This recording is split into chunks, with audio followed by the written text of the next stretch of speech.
Fokus asal kad ini adalah keselamatan pesakit.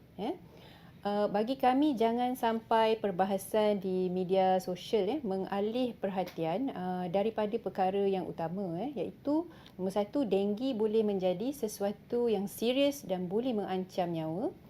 Nombor dua, kad pemantauan ini boleh menyelamatkan nyawa. Nama saya Dr. Rafidah binti Muhammad Rafi'i dan saya merupakan pakar perubatan keluarga dan juga ketua klinik yang berkhidmat di Klinik Kesihatan Setapak inilah.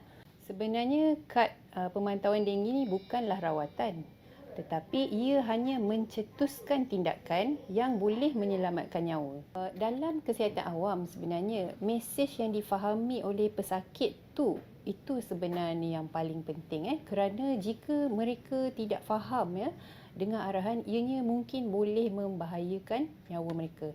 Okey, contoh semasa COVID-19 kita ada sediakan bahan dalam pelbagai bahasa kerana penyakit-penyakit ini memang boleh mengancam nyawa jika pesakit tidak faham dengan betul bila mereka perlu datang semula ke hospital, apa penjagaan yang mereka perlu buat di rumah.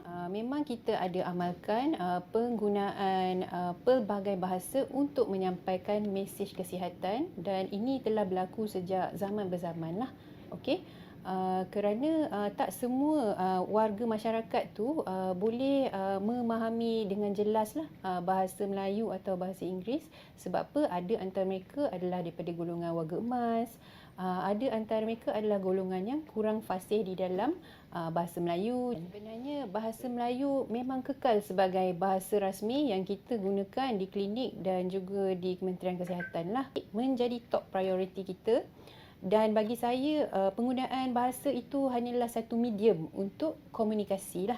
Walau bagaimanapun, bahasa Melayu tetap kekal sebagai bahasa rasmi kita. Jadi bagi saya tiada isu di sana.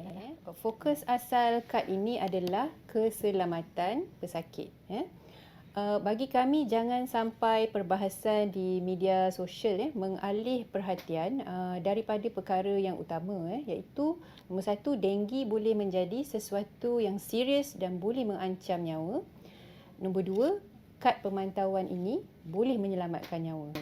Layanan kami tetap sama kepada semua rakyat berbilang kaum tanpa mengira bangsa, umur, agama dan sebagainya. Kami layan semua dengan sebaik mungkin.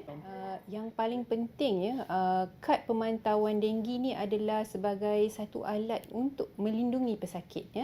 Saya harap ianya tidaklah begitu dipolitikkan kerana bagi kami keselamatan pesakit itulah yang paling utama dan